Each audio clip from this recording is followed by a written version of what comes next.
좀 눈치가 빠르신 분들은 이제 강사가 이렇게 오면 여러분들 막 검색했을 거예요. 강사가 어떤 사람인가. 이나대 김영순 교수를 네이버나 다음에서 치면 다문화 교육에 관련된 얘기가 많이 나옵니다. 그래서 대한민국의 우리나라의 다문화 교육을 처음 만들었고 대학원을 설립하고 이 학교도 설립하고 또 이제 이 학교 이외에 저희가 우즈베키스탄에 고려인들이 많이 살아요. 중앙아시아에 보면 카레이스키라는 고려인들이 50만 명 정도가 중앙아시아 일대에 살죠. 예전에 원동으로 가셨다가 구한말에 어렵게 살 때 일본의 강압적인 그런 부분들과 경제적인 이유로 그쪽으로 이주하셨다가 스탈린 1937년도에 스탈린이 태워서 중앙아시아의 한 10개국에 흩어놓은 민족들이 고려인이래요. 그분들이 지금 막 우리나라에 귀환하고 있죠. 그분들도 역시 이제 우리가 흔히 얘기하는 다문화의 대상인데 그 지역의 고려인 지도자 양성을 위해서 저희가 IUT, 이라 유니버시티 앳 타슈켄트라는 대학을 만들었어요.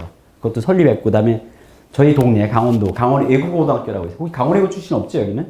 거의 과거 출신들이 많아가겠지만, 외고를 만들었어요. 학교를 3개 정도 설립했고요. 그 다음에 우리 학교에 다문화과 만들고, 그 다음에 학회장도 이런 거 하고 있고, 그 다음에 이 다문화 교육학 국제학술대회를 우리 학교에서 여는데, International Conference on Multicultural and Education이라는 그 조직위원장을 하고 있고, 이 학술대회에서 나오는 잡지가 JM이라고 저널 오브 멀티컬처럴 에듀케이션이라는 저널의 편집장을 하고 있습니다. 여러 가지 20년간 이제 이런 한 분야에 특히 이 다문화 교육은 소수자 운동이에요. 그래서 하다 보니까 2015년도 대한민국을 빛낸 사람들의 학술 부분 대상을 받았어요. 학술 부분 대상을 받으려면 한 논문 한 200평 정도 써야 돼요. 책 60권, 논문 200평 해가지고. 근데 이게 이제 여러분이 한 사람이 그걸 할 수가 없어요. 여기 디지스트에서도 연구 실적이 굉장히 좋은 교수님들이 그거를 교수님 혼자, 연구자 혼자 그런 업적이 될 수가 없어요. 이건 뭐냐면 핵심적인 사는 코퍼레이션이라는 협동이라는 거예요. 연구의 협동이라는 거죠. 제가 여러분들에게 말씀드리고 싶은 건 여러분들은 연구자의 영역에서 일을 하게 돼요. 디지털에 나오게 되면 연구자의 영역에서 일을 하거나 교수자의 영역에서 일을 하는데 대부분 연구자의 영역에서 일하겠죠. 그래서 여러분들이 많은 업적을 낸다는 것, 많은 그 사회에 기여한다는 것은 여러분 혼자 할 수 있는 것은 그 캐파가 한정돼 있어. 여러분의 컴포턴시도 한정돼 있고. 그리고 협동이라는 것은 1 플러스 1보다 훨씬 더 커요. 여기 있는 친구가 1이고 내 다음 친구가 1이라면 여러분이 수학 공식으로 하면 2분이 안 나오잖아요. 근데 협동학습에서는 알파가 나올 정도로 그 굉장한 그런 영향력을 가져요. 그래서 여러분들에게 오늘 이야기하고 싶은 것은 다문화 사회에서 우리가 다문화 교육이라고 하는데 다문화 교육을 여러 사람들이 정의를 많이 했어요. 다문화 교육이라서는 뭐 사회 정의를 위한 것이다. 다문화 교육은 인간관계를 더 다양하게 하는 것이다. 또 다문화 교육은 다양성을 존중하는 것이다. 이런 여러 가지 논의가 있는데 오늘 여러분들에게 말씀드리고 싶은 것 중에 하나는 다문화 교육은 협력하는 거라는 얘기를 하고 싶어요. 그리고 우리 사회가 여러분들이 지금까지 만나지 못한 다양성을 만나게 돼요. 여러분들은 엘리트로 고등학교 때부터 시작해서 대학교까지 엘리트 코스를 받고 쭉 왔어. 근데 이 테두리, 이 범주 속에 다른 사람들을 만나게 된단 말이에요. 엄청나게 많은 다양한 민족과 다양한 인종과 다양한 문화를 가진 사람들을 만나게 됐을 때 여러분들은 항상 나와 같은 잣대로 사람들을 판단할 수 있어요. 대부분 엘리트들이 생각하는 게 그런 방식이거든. 그리고 여러분들은 끊임없이 경쟁을 해왔어. 소속 집단에서 자기들이 이 경쟁학습, 그러니까 협동학습보다는 경쟁학습을 굉장히 많이 했어요. 그래서 오늘 이제 그 얘기를 할 거예요. 협동학습에 대해서 누가 두려워하는가에 대한 얘기를. 그러니까 이게 협동학습이라는 건 대학에서 팀플이거든요. 팀플을 즐거워하는 학생도 있지만 팀플을 굉장히 어렵게 생각하는 사람들이 많아요. 그 팀플 안에 조직 구성원들 간에서 그 다양성 때문에 어려움을 많이 느껴요. 그래서 그것을 어떻게 해소하냐라는 부분들에 대한 얘기를 좀 할 거예요. 여기 이제 여러분들 이제 제가 페이스북 사용하시는 분들 한번 손 들어보세요. 페북, SNS 페북. 이분들은 제 친구가 되는 거예요, 오늘부터. 이따가 이제 누르면, 근데 사진이 없으면 저희 조교 선생님이 이렇게 가입을 안 시켜요.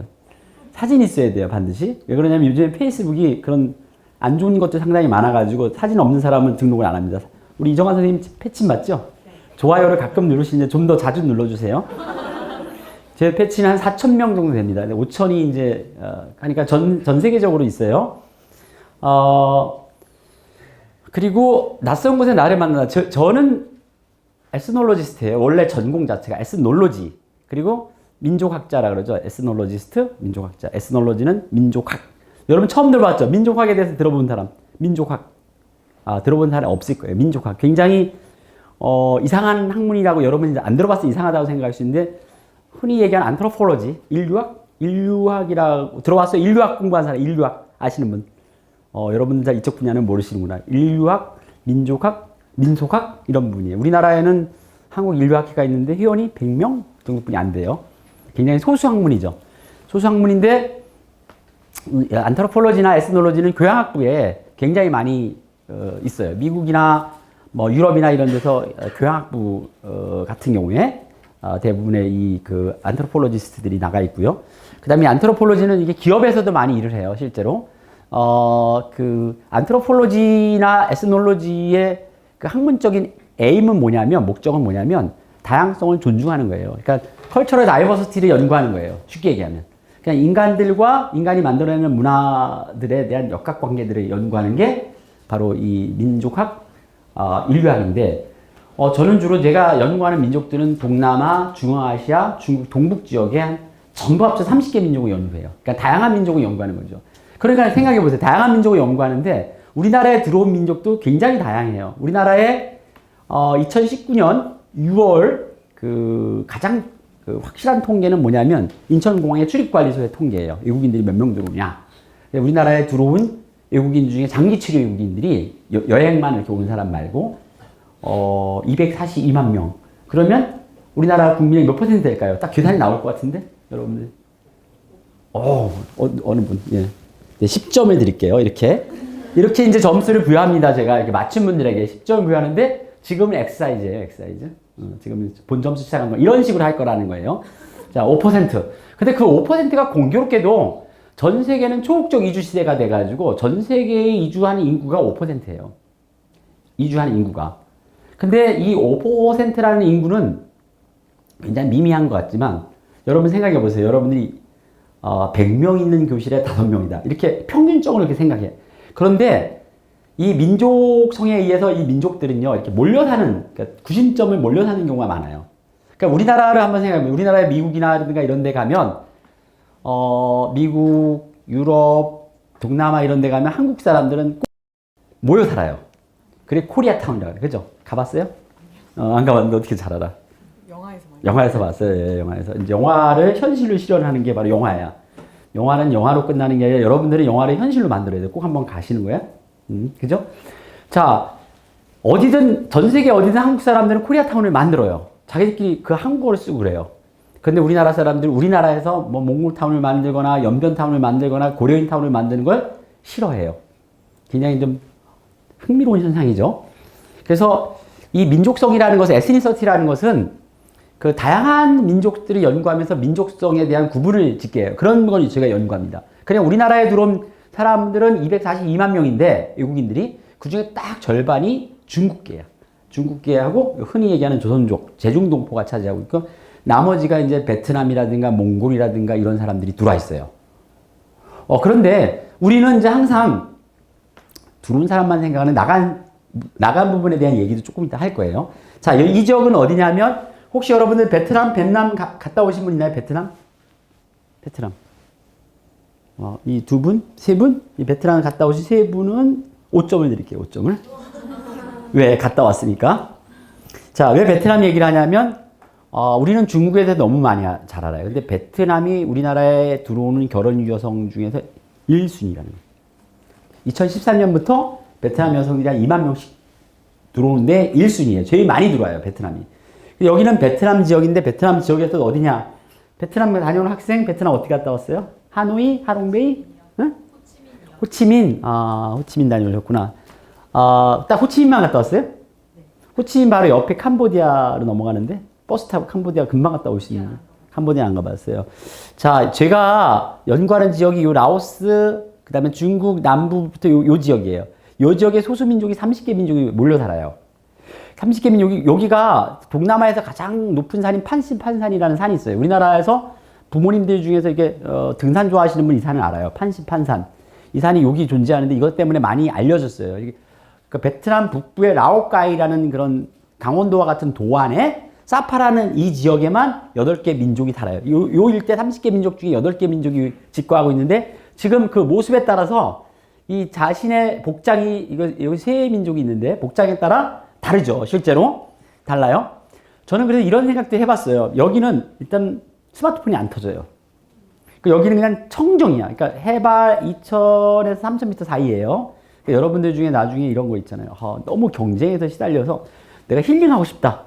그럼 뭐 하와이나 뭐 괌 이런 데 가지 말고 이런 데 가는 거야. 이런 데 가면 하와이 괌은요, 막 관광객들한테 치잖아. 여기는 그냥 높은 하늘과 구름과 구름 밑에 깔려 있으니까 이런 데서 힐링할 수 있어요. 이런 논 있죠. 이렇게 논. 이 계단식 논. 근데 갈 때 그냥 가는 게 아니라 항상 여러분이 쓰던 그 볼펜이나 이런 거 있죠. 이렇게 안 쓴 연필 이런 거, 지우개 이런 거 쓰다가 말고 막 이런 거 남잖아요. 저는 갈 때마다 꼭 가져가서 이 학생들을 줘요. 열심히 공부해라. 그래서 1년에 한두 번씩은 꼭 이 지역을 방문하는데 이 지역에 대한 대규모 프로젝트, 유네스코 프로젝트 했었어요. 그럼 왜 민족학자들이 여기 찾아가서 우리 연구팀 팀원들인데 여기 가서 연구를 하냐? 여기는 8개 민족이 있다 보니까 복장이나 말씨나 이 음식이나 언어나 다 달라요. 물론 언어의 공용어는 베트남어를 써요. 베트남의 민족은 54개 민족인데 이 지역에 거의 8개 민족이 여기 살아요. 근데 이 지역에는 흥미로운 게 베트남의 가장 주류 민족은 비에 쪽이라고 해서 비엔남인데 비에 쪽이 주류 민족인데 이 지역에서는 비에 쪽이 소수 민족인 거예요. 비에 쪽이 10%뿐이 안 돼. 나머지 소수 민족들이 다수 이뤄요. 자, 그럼 제가 아까 얘기한 것처럼 우리나라에 242만 명이 들어왔어요. 들어와가지고 국가 수로는 1, 2, 3, 123개국이 들어와 있어요. 우리나라에 그 중국이 제일 많지만 들어온 242만 명 중에 전체 국가를 보니까 123개국 사람들이 와 있어요. 우리나라에. 자, 그 다음에 이게 민족수로, 그러니까 국가수로 계산하는 게 아니라 네이션으로 계산하는 게 내셔널리티가 아니라 에스니서티로 계산하면 더 커져요.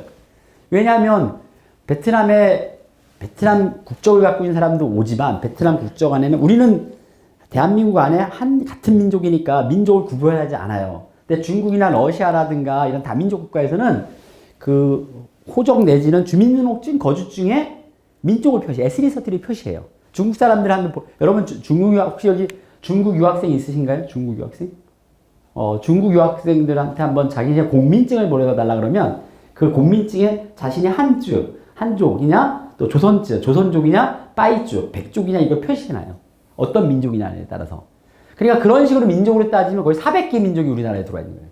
그러니까 우리나라는 이미 굉장히 문화적 다양성을 가지고 있어요. 근데 잘 몰라 우리는. 우린 다수의 우리들끼리만 있기 때문에 모르는 거예요. 근데 여러분들은요. 여러분들이 아이를 낳고 이제 결혼 연령이 30대니까 아이를 낳고 그 아이가 여러분 나이 정도 됐을 때는 다문화학자들이 계산할 때 25% 정도, 그리고 4분의 1 정도가 다양한 민족들이 더 많아진다라는 거예요. 많아질 수밖에 없죠. 왜 그러냐면은 인구 절벽으로 지금 인구의 증가율이 0.67%, 우리나라 인구가 결혼해가지고 한 명도 안 난다는 거야. 남녀가 만나가지고 한 명도 안 난다는 거예요. 0.67명이 나는 거예요. 그러니까 줄어들 수밖에 없잖아요. 그러면 저처럼 다문화를 연구하는 학자들은 국가에다 계속 뭘 제안해요? 저희 연구소는 국책연구소예요. 그러니까 사립대학에 있는 거의 유일한 국책연구소예요. 그러니까 인하대학교가 왜 저런 국책연구소를 운영하느냐? 혹시 인천에도 오신 분 있어요? 인천 출신? 인천 반가워요. 5점 드릴게요. 5점. 인천 어디서 왔어요? 청라에서? 그러면 인천 원주민 아니네? 청라는 거기는 새로 생긴 신도시라서. 네, 근데 다른 곳에 살다가 어디서 인천 청라로 이주했어요? 처음에 그 남동구. 아, 남동구. 그럼 고등학교는 남동구에서? 네, 아니요. 고등학교. 내가 지금 남동구 사는데? 남동구 논현동? 아, 네. 아, 소래. 거기 살았어요? 아니요, 저 만수동. 만수동. 만수동에서 아버님이 그쪽 청라지역 국제도시예요. 청라, 송도, 영종이 국제도시. 그래. 고등학교 어디 나왔어요, 그러면? 초흥고등학교. 그 청라에 있는 좋은 학교예요. 저 학교도 좋은 학교예요. 잘 알아요. 학교들은 사범대 교수라서. 인하대학교 알아요? 왜 인하대학교인지? 인천 하와이. 인천 하와이. 맞아요. 정확히. 어떻게 인천 하와이예요? 왜 인천 하와이예요? 그건 잘 모르겠다. 우리 인하대학교는 다문화를 연구할 수밖에 없는 학교죠. 하와이 교포분들이 돈을 내서 만든 최초의 공대예요. 하와이 교포들이 이승만 대통령이 어디 출신이에요? 이승만 대통령 고향이 어디예요? 여러분들이 뭐 수학, 과학 이런 건 잘 알아도 뭐 이런 상식은 모르구나. 우리나라 초대 대통령이 고향 정도는 알아야 될 것 같은데 하와이에서 독립운동 하셨잖아요. 그래서 하와이 교포들이 돈을 내서 펀딩한 학교가 우리 학교고 1대 이사장이 이승만 대통령이에요. 1대 이사장이. 근데 이 박정희 대통령 때 한진중공업의 조중훈 씨에게 줘가지고 사립대학이 된 거예요. 그러니까 우리 학교는 이미 이런 다문화, 그래서 저희 학교가 만든 박물관이 인천의 이민사박물관, 그 월미도에 가봤어요? 우리 저기 초고등학교 출신 월미도 가봤어요? 네. 가서 뭐 했어요? 놀이기구. 놀이기구만 타고 거기 이민사박물관 안 가봤죠? 네. 이민사박물관 있는지도 몰라요.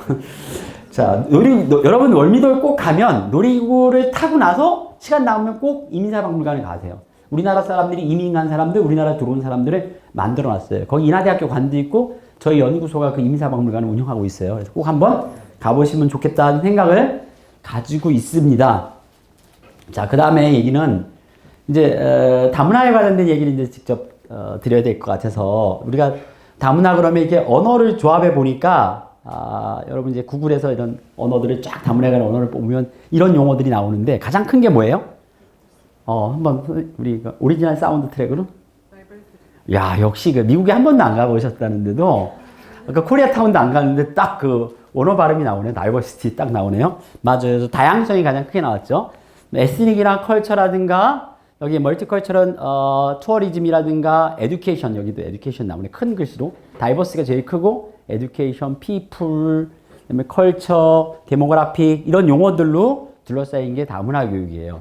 그래서 다문화 교육의 둘레는 문화? 첫 번째 문화라는 게 굉장히 중요해요. 그러니까 여러분들이 그 문화를 이해하는 여러 가지 방식이 있겠지만 문화에서 가장 중요한 거는 인간이 만들어낸 제도, 또 인간이 인간과 관계할 때 머릿속에 있는 가치 같은 것, 그 다음에 인간의 행동과 규범, 이렇게 해서 세 가지로 나누는데, 그래서 우리는 문화를 물질 문화와 비물질 문화로 크게 나눠요. 그리고 이 물질 문화에는 여러분들이 앉아있는 책상이라든가 이런 인간이 만든 인공물, 이건 전부 다 물질 문화고, 비물질 문화는 아까 얘기한 것처럼 인간의 행동을 규제하는 규범 문화, 또 인간의 정신이나 이런 가치를 창출해내는 정신문화의 가치 문화로 돼 있어요. 그게 이제 문화야. 그런데 이런 문화가 다 똑같으면 좋겠어요.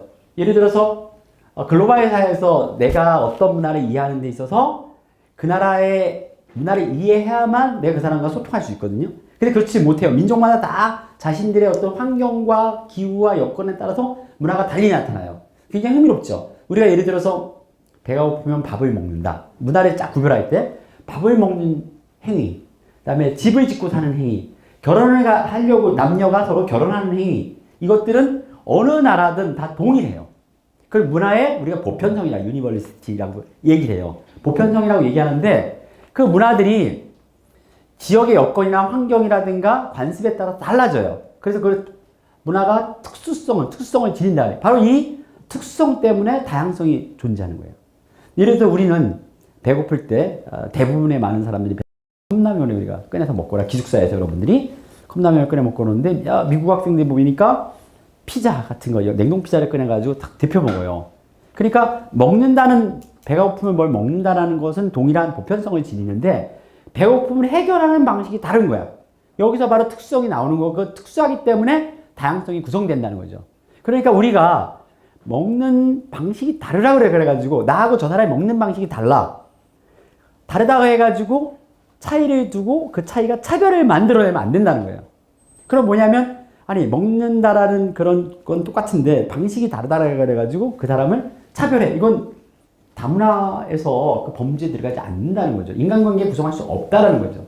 그래서 가장 중요한 게 뭐냐면 나와 다른 문화에 대한 그 인정, 그리고 더 나아가서 그것을 다양성에 대한 존중, 이것을 배우는 것이 다문화 교육의 핵심이라고 여러분들에게 말씀드리고 싶어요.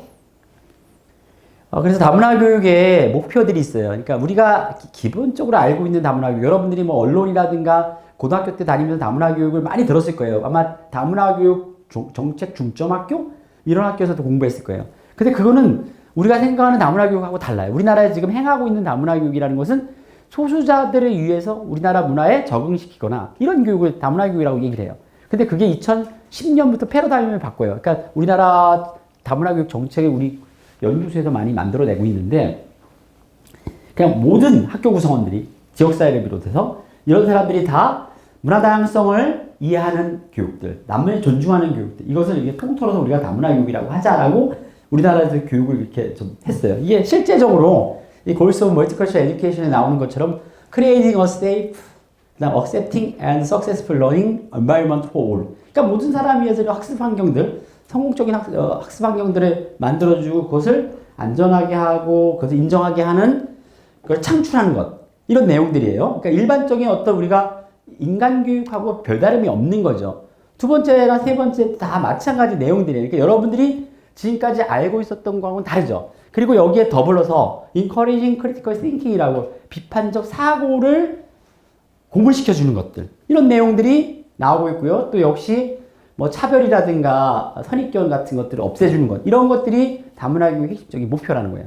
그러니까 우리가 알고 있는 것처럼 소수자가 한국에 적응하는 것, 이건 굉장히 작은 의미의 다문화 교육이라는 거예요. 지금 여러분들이 대부분 뭐 다문화 사람, 다문화 인구 이렇게 했을 때 그런 식으로 생각했을 거예요. 지금까지. 아, 왜 다문화 교육이 우리 다수자인 우리들에게 필요하지? 라고 생각했을 거예요.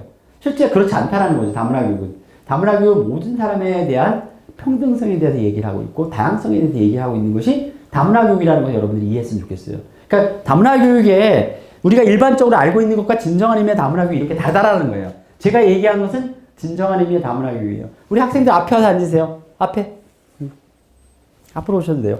자, 그래서 여러분들이 지금까지 알고 있었던 다문화 그러면 다문화 인구들이 이렇게 유형들이 결정돼 있어요. 여러분이 생각하는 다문화 인구, 다문화 사람들, 우리 모자 쓴 학생 되게 잘생겼네. 그 학생, 다른 사람 보지 말고, 모자 쓴 학생이 2명인데 그 중에 무슨 영화 배우랑 좀 비슷해. 유 누구 있잖아. 그래 잘생기진 않았어. 근데 영화 자주 나와. 유 누구지? 유해진은 너무 못생겼고 유해진 말고 유씨 하나 있지 젊은 애. 유승우 말고 유승우도 잘생겼죠. 유 있잖아요 그거. 유승범 말고. 아 여러분 확실히 영화 안 보는 거 맞네.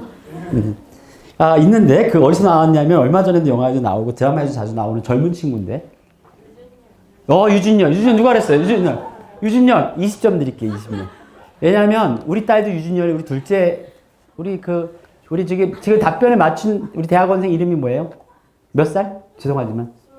아 우리 딸하고 우리 막내하고 동갑이네. 걔도 유진열을 좋아하는데 근데 유진열을 좋아하는 사람들이 좀 특이해.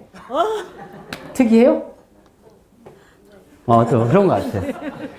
누가 유진열을 좋아해? 평상시 여러분들이 생각할 때 유진열이 그 얼굴 속에도 그 연예인 반열에도 못 올라가잖아. 근데 유진열이 닮았어. 근데 유진열이 멋쟁이야. 어때요? 듣기 좋진 않죠? 어때요? 본인 생각에? 대답 잘해야 돼. 자, 제가 이렇게 얘기했지만 우리가 어떤 미적 기준을 판단할 때 역시 다 다양한 거예요. 그러니까 제가 아까 특이하다고 했을 때 다른 사람들이 불편하게 생각하면 안 되는 거예요. 제가 강의하기 위해서 이렇게 예를 들었지만 특이하다는 것은 나하고 다르기 때문에 특이하다고 느낀 거거든요. 우리가 대부분의 막 유준열을 좋아하는 사람보다는 훨씬 더 잘생긴 누구야? 누구야? 정성우? 정우성 그래, 정우성. 정우성 좋아하는 사람 손 들어봐요. 정우성. 예. 유준열 좋아하는 사람 손 들어봐요. 이쪽에만 있어, 유준열. 저쪽에도 있네? 특이하네. 와, 역시 유준열 좋아하는 사람이 더 많아요. 정우성, 로스. 그래, 오케이. 예. 유준열이 더 젊지요. 실제로 봤을 때. 그러니까 우리가 정우성을 좋아하든 유준열을 좋아하든 중요한 건 뭐냐면 내가 정우성을 좋아한다 해서 유준열 좋아하는 사람 싫어하면 안 된다는 거예요. 근데 우리는 그렇지 않잖아요. 우리는 팬클럽에서 막 팬클럽끼리 싸우잖아. 그러면 안 된다는 걸 얘기하고 싶은 거예요. 그게 다문화 교육에 대한 정신, 그러니까 멀티컬처럴 스피리트를 위반하는 거예요. 자, 그래서 여러분들이 진정한 의미의 다문화 교육이라는 것은 상대적인 걸 인정해 준다라는 것을 여러분들이 이해했으면 좋을 것 같아요. 그래서 멀티컬처럴 에듀케이션은 이렇게 구성이 돼요. 이제 우리가 다문화 교육을 얘기할 때 이 노스 아메리칸 북미 쪽에 대한 얘기를 많이 합니다. 그러니까 미국하고 캐나다 위주로 다문화 교육이 돼 있는데 특히 이 미국에서는 반인종이라고 할 수 있는 미국은 여러 인종이 들어와 있잖아요. 그래서 반인종 교육이 다문화 교육의 핵심을 이뤄요.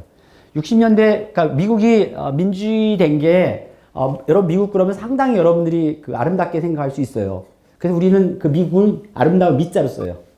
그렇죠? 그러니까 중국하고 일본은 밑자를 쌀 밑자로 쓴다고. 그 용어를 달리 붙여요. 그런데 이 미국이 민주주의 된 게 그렇게 오래되진 않았어요. 그 민주주의 역사를 살펴보면 60년대만 해더라도 흑인과 백인이 차별하실 정도로 됐어요. 그래서 미국에서의 핵심적인 다문화 교육의 핵심적인 가치는 반인종 교육을 하는 거예요. 그래서 이 미국의 그 다문화 교육의 그 메카라고 할 수 있는데 보면은 워싱턴 대학이 있는 그 캘리포니아주 위에 워싱턴 주인가요, 선생님? 그저 그 밴쿠버 아래쪽, 캐나다 밴쿠버 아래쪽부터 시작해서 오레곤주, 요 서쪽 라인, 이 라인에 다문화 교육의 그 교수들, 연구소들이 많이 있어요. 그건 무슨 이유냐면은 미국 서부 지역에 훨씬 더 다양한 인종이 들어와 있다라는 거죠. 동부 쪽보다는. 동부 쪽은 유럽에서 가신 분들이 많기 때문에 멕시코라든가 중국이나 일본, 한국 이런 또 동남아 사람들이 미국의 서부 지역에 많아요. 그래서 이 다문화 벨트, 멀티컬처럴 벨트가 미국에 형성된 거 보면은 그 오레곤주부터 시작해가지고 워싱턴주, 오레곤주, 캘리포니아주로 쭉 내려오는 그 축선으로 돼 있다라는 얘기하고, 그 다음에 여기 보면 몇 개의 여기 특히 important for all students라고 되어 있어. 이 모든 학생들에게, 여러분들 그래서 아마 우리 이정화 교수님이 여러분들에게 이런 걸 제공하는 이유 중에 하나가 뭐냐면 모든 학생들에게 이 멀티컬처럴 스피리트를 알아야 된다라는 개념이에요. 그래서 멀티컬처럴 에듀케이션에서 이야기되고 있는 거고, 크리티컬 페다고지는 뭐냐, 비판적 교육학이라 그래요. 이 논의는 굉장히 좀 대학원 수업의 한 학기 정도 이 크리티컬 페다고지 가지고 해요. 비판적 교육이라는 것은 이 비판적 교육에서 가장 중요한 건 뭐냐면 비판적인 사람을 만드는 거예요. 아까도 우리 그 다문화 교육의 목표 중에 보면 목표가 어디 갔지? 사라졌네. 사라졌어. 여기 있군요. 네네. 여기 보면 크리티컬 싱킹 있죠. 크리티컬 싱킹을 할 줄 아는 궁극적인 목표는 비판적 사고를 할 수 있는 인간들을 양성하는 만들어내는 그러한 거라고 볼 수가 있어요. 비판적 교육학에서는. 그리고 다문화 교육은 결과 중심이 아니라 과정 중심이라는 얘기들, 뭐 이런 얘기들이 나오고 있고요. 그 다음에 여기 보면 Education for Social Justice, 사회 정의를 위한 교육이다라는 얘기 많이 해요. 그래서 이 다문화 교육에서는 다양성에 대한 존중, 그 다음에 참여.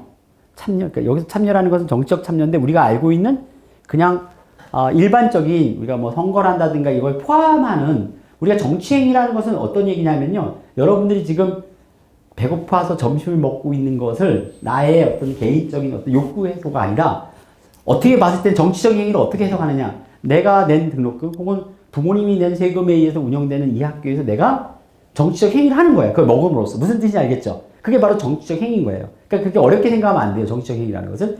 그리고 내가 어떤 제도라든가 이런 거에 대해서 개선사항을 얘기하는 것. 이런 것들이 다 정치적 행위에 대해요. 크리티컬 싱킹에 들어갈 수 있어요. 그런 마인드에. 그렇게 여러분들이 생각하면 돼요. 그래서 그런 것들을 포함해가지고 그것을 다문화 교육이라고 그래서 우리가 다문화 교육하고 데모크라시 에듀케이션하고 거의 이렇게 세임 밸류로 봐요. 그러니까 그 다문화 교육이나 민주주의를 지향하는 교육은 같다라는 거죠. 그러니까 다문화 교육에서 길러내고 싶은 그 인재는 뭐냐면 바로 민주 시민 양성에 기초한다는 것을 여러분들에게 들려드리고 싶어요. 그래서 특히 이 다문화 교육은 균등성을 실현하는 체계라고 봐요. 그래서 여기 보면 이 균등성이라고 하는 이 에퀴트라는 하는 이 용어가 굉장히 중요한데 여기에 둘러싸고 있는 거 보면 소셜 저스티스 있죠. 그다음에 이런 시빅 카파시티 같은 것도 있고 멀티캐스 에듀케이션도 여기에 기여하는 거죠. 이런 관점으로 보고 이런 것들은 이 둘레에 있는 인트라퍼스널 데벨롭먼트가 자 이게 또 여기 보면 조직의 발전이라든가 리더십 디벨롭먼트 이런 것들에 다 기여하는 거예요. 근데 이런 거를 기여하는 데 있어서 여러 가지의 요인들이 있는데 팩터 중에서 저는 오늘 여러분들에게 얘기하고 싶은 것은 코퍼레이션이라는 팩터를 얘기하고 싶어요. 그리고 실제 제가 이 협동 수업을 기획을 해가지고 한 4년 정도 학부생들 교양 수업에 했던 내용들을 여러분들에게 뒤쪽에서 얘기를 할 거예요. 자, 여기서 아까 우리가 그 평등에 대한 얘기를 했어요. 이게 평등에 기여하는 거다. 다문화 교육은 평등사회에 기여하는 거고 또 공공성에 기여하는 거라는 얘기를 했는데 이 저스티스하고 이퀄리티의 차이점을 한번 보세요. 누가 이걸 잘 얘기할 수 있을까? 우리 학생. 이 그림에 대해서 한번 얘기해 보세요. 이퀄리티는 절대적 평등이고 저스티스는 상대적 평등. 알 수 있을 것 같아요. 아니, 그건 아주 정확하게 얘기를 해줬는데 이 그림에 대해서 설명을. 네. 왼쪽은 애들 키가 다 다른데 무시하고 상대적 문제 하나씩만 좀. 애들은 아니죠. 여기는 어른. 얘만 애들인데. 애기들이니까 화하고 화하고 있잖아요. 아, 예. 예, 설명을 잘했는데 조금 더 선생님 우리 원생한테 제가 5점을 드릴게요. 이거보다 더 잘할 수 있는 사람이 있을 것 같은데 이 그림에 대한 설명을 하고 싶은데 우리 여기 유준열 좋아하는 예 그렇죠. 유준열. 네. 이렇게 손을 용감하게 들었기 때문에 일단 10점을 깔고 갑니다.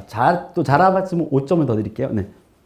왼쪽 그림이랑 오른쪽 그림이랑 이제 각자 사람이 갖고 있는 조건에 따라서 서로 다르게 키 높이를 줬는데 그걸 다르게 줌에 따라서 왼쪽 같은 경우는 동일한 걸 제공받았지만 키가 작은 아이 같은 경우는 경기를 볼 수가 없었는데 오른쪽에는 키가 작다는 걸 고려해서 다른 키 높이를 줬기 때문에 모두가 경기를 볼 수 아, 좋아요. 5점 더 15점.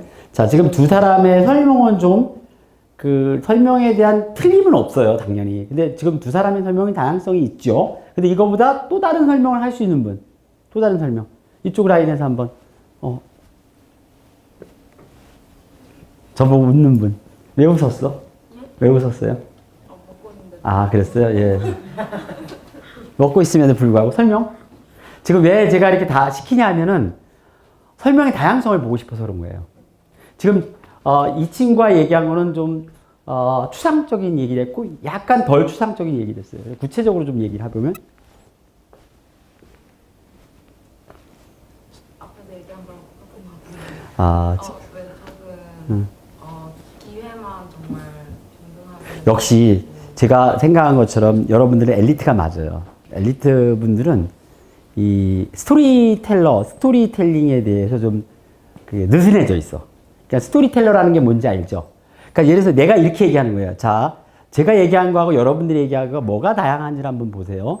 이쪽에서는 자, 우리가 야구장에 있는데 야구를 세 사람이 봤는데 어린아이하고 그 다음에 약간 좀 큰 아이하고 어른이 보는데 똑같은 기회를 줘서 이 박스를 하나씩 놔줬을 때는 어른 잘 보이고 이 아이도 잘 보이는데 이 아주 제일 작은 아이는 볼 수가 없는 거예요.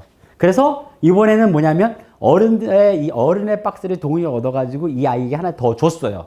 그랬더니만 세 명이 다 똑같은 조건에서 야구를 본다 라고 이렇게 설명할 수 있겠죠. 그러니까 지금 우리 두 학생하고 그다음에 이 학생하고 저의 설명이 틀린 건 아니에요. 다양성에서 다르다라는 거죠. 실제로 봤을 때. 자, 그걸로 봤을 때 뭐냐면 이 기회의 평등과 조건의 평등은 뭐냐면 여러분들이 한번 생각해 보세요. 이거는 그 각 개별 사람이 갖고 있는 조건과 상관없이 똑같은 기회를 주는 거야. 그러니까 수능이 대표적인 거예요. 수능이라는 것은 똑같은 날 아마 여러분들은 수능을 치거나 아니면 그 입학사정관으로 들어오셨겠지만 똑같은 날 동시에 그리고 수능 보는 날은 막 비행기도 안 뜨고 그다음에 뭐 출근도 막 거의 똑같은 전국에 똑같은 조건 똑같은 문제를 가지고 여러분의 조건과 관계없이 쫙 하는 거예요.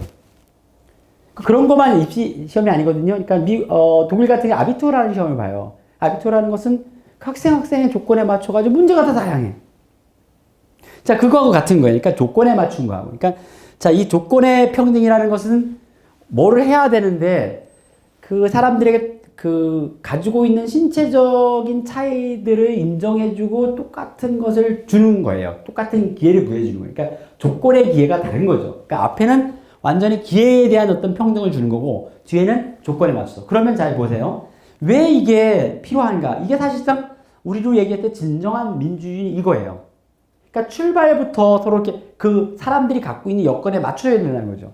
여기는 이 조그만 애한테 똑같은 이런 기회를 준다 그래가지고 얘기는 이 야구를 볼 수 없다라는 겁니다. 그러니까 다시 얘기하면 우리나라에 들어온 소수자라고 하는 사람들은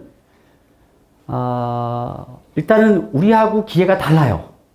그래서 그 특례 입학이라든가 이런 것들은 마치 하나를 이 사람한테 빼서 이렇게 준 거와 마찬가지입니다. 그러니까 뭐 다문화 가족 특례 입학이라든가 탈북 가족 특례 입학은 이런 거 같은 거예요. 이런 사회가 바로 저스티스한 정의적인 사회라는 거죠. 실제로 봤을 때. 그래서 여러분들이 그런 개념을 좀 이해할 필요가 있어요. 그래서 선진국은 이주민들을 장애로 분류합니다. 굉장히 흥미롭죠. 그러니까 왜 그러면 이주민들이 똑같이 우리가 이런 그 기관과 신체를 가지고 있는데도 불구하고 이주민을 장애인을 인정하는 이유는 그 나라의 언어를 사용할 수 없기 때문에 그래요. 그래서 그 다문화의 다양성, 그 사람들이 가지고 있는 다양성 인정해주는 차원에서 장애인으로 인정해서 장애인 교육처럼 하는 경우, 그런 나라들도 존재한다는 얘기를 드리고 싶어요. 자, 그 다음에 뭐냐면, 이런 문화적 다양성을 다 이해하는 것은 결국 궁극적인 목적은 뭐냐. 우리가 우리 사회에 기여하고 더 나아가서 궁극적인 목적은 글로벌 시티즌이 되는 거예요.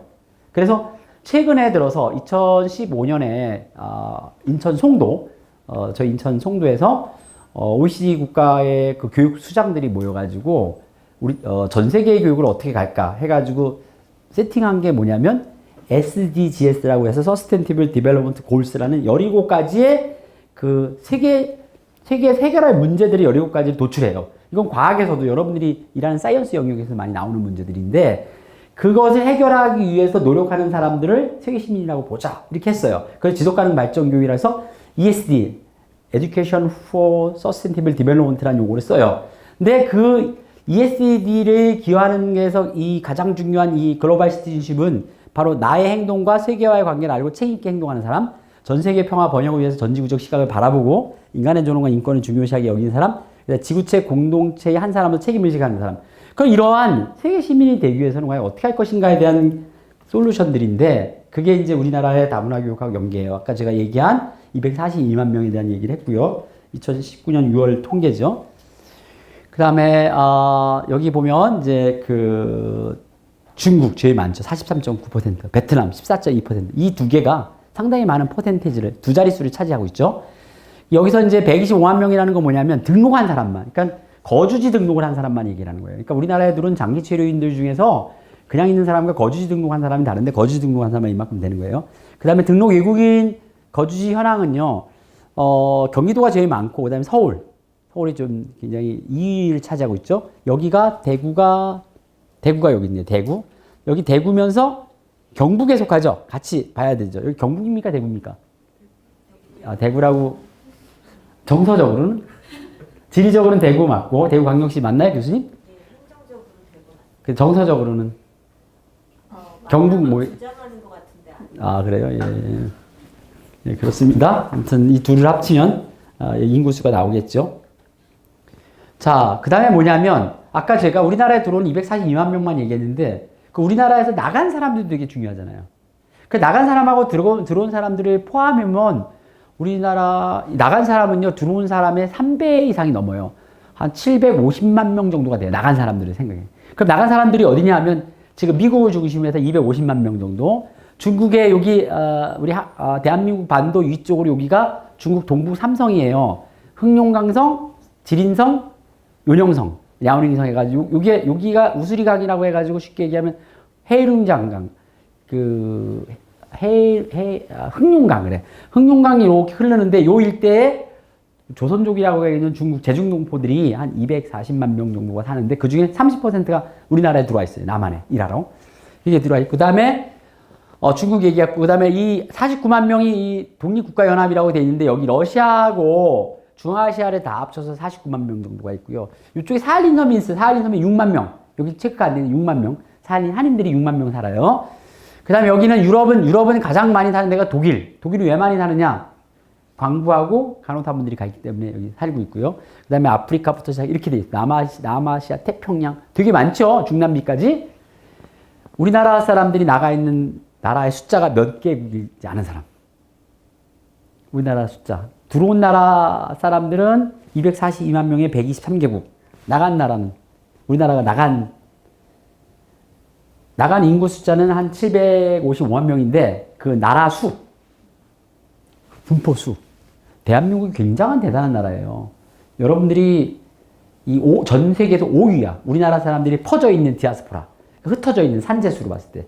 중국인이 1등이고, 유대인, 그 다음에 또 어디지? 뭐 해가지고 이렇게 숫자를 쭉 따지는데, 우리나라가 5위 정도 돼요. 우리나라가 그만큼 다양한 나라에 나가 있어요. 그래서 755만 명 정도가 다양한 나라에 나가 있는 거지. 그게 163개국 정도가 돼요. 163개국. 엄청난 나라에 나가 있는 거죠, 우리나라 사람들이. 여러 가지 이유에 의해서 나가죠. 정치적 이유, 경제적 이유, 뭐 이런 이유에 의해서 나가 있는 거예요. 그래서 그럼 뭐냐면, 자, 우리나라 사람들이 그만큼 한 15% 정도가 나가 있다고 생각한다면 우리나라는 이미 초국가적 국가인 거예요. 우리나라는 이 한반도에 남쪽에 이렇게 있지만 전 세계에 그 많은 우리 민족들이 나가 있는 것. 그리고 여러분들, 한국 사람들이 80년대 이후 세계를 여행하는 그 여행국가 수도 거의 1등이에요. 근데 여러분들이 공부하냐고 본인들이 5개국 이상 여행 갔다 온 사람 손들어 5개국. 5개국. 뭐 아버지가 여행사예요? 근데 5개국씩 갔다 오고 그래. 몇 개국 갔다 왔어요? 제주도 빼고. 8개국. 8개국. 나는 8개국보다 더 많다. 여기 더 많은, 막 시우 있는 거야, 막. 호치민은 그냥 그 베트남이에요? 호치민 나라 아니야? 몇 개국? 몇 개국? 아, 그럼 이따가 저 친구하고 둘이 서로 알아요? 저 친구? 둘이? 남자, 이따가 만나가지고 서로 따져봐. 어느 나라 따져봐요. 자, 여러분들이 한번 생각해 봤을 때 나중에 휴가라든가 이런데 일하면서 해외를 많이 다닐 경우가 있을 거예요. 그만큼 우리나라 사람은 역동적이라는 얘기를 하고 싶어요. 근데 우리나라는 이미 이 한반도에만 있을 것이 아니라 결국에는 전 세계의 그 평화를 책임질 수 있는 민족이라는 거 여러분들이 굉장히 중요하게 생각해요. 왜 그러냐면 이 그 한반도 자체가 우리 한반도를 놓고 미국, 일본, 중국, 러시아 이런 몇 개의 강대국들이 그 네고시에이션을 하는 곳이잖아요. 이런 나라들, 이게 지정학적 위치에 있는 나라들이 드물어요. 우리는 인구도 적고 그렇지만 이런 지정학적 위치를 잘 활용하는 그런 민족이라는 거죠. 자, 그 다음에 이제 글로벌 사회 초국적 이주 시대에 우리에게 필요한 과연 영향은 뭘까? 여러분, 그럼 우리 사회에서 이런 초국적 이주 시대가 없고 우리에게 필요한 영향은 과연 뭘까? 내가 세계 시민이 되기 위해서 우리는 어떠한 영향을 길러야 될까? 그리고 대학에서는 어떤 영향을 길러줘야 될까? 그래서 그러나 우리 대학의 강의 현실은 어떨까? 한번 강의 실 한번 봅시다. 대학교 팀플. 그죠? 무임승차 재밌다. 그 다음에 사실 나 팀플 무임승차 해봤다. 사람 빡 돌게 하고 있는 소리 하나 하고 있네. 뭐, 진정하고 내 얘기를 들어. 이게 팀플은 하는데 교수님들은 팀플을 시키고 싶어 해요. 근데 학생들은 팀플에 대해서 이런 반응을 보이고 있는 거야. 뿐만 아니라 팀플의 슬픈 현실.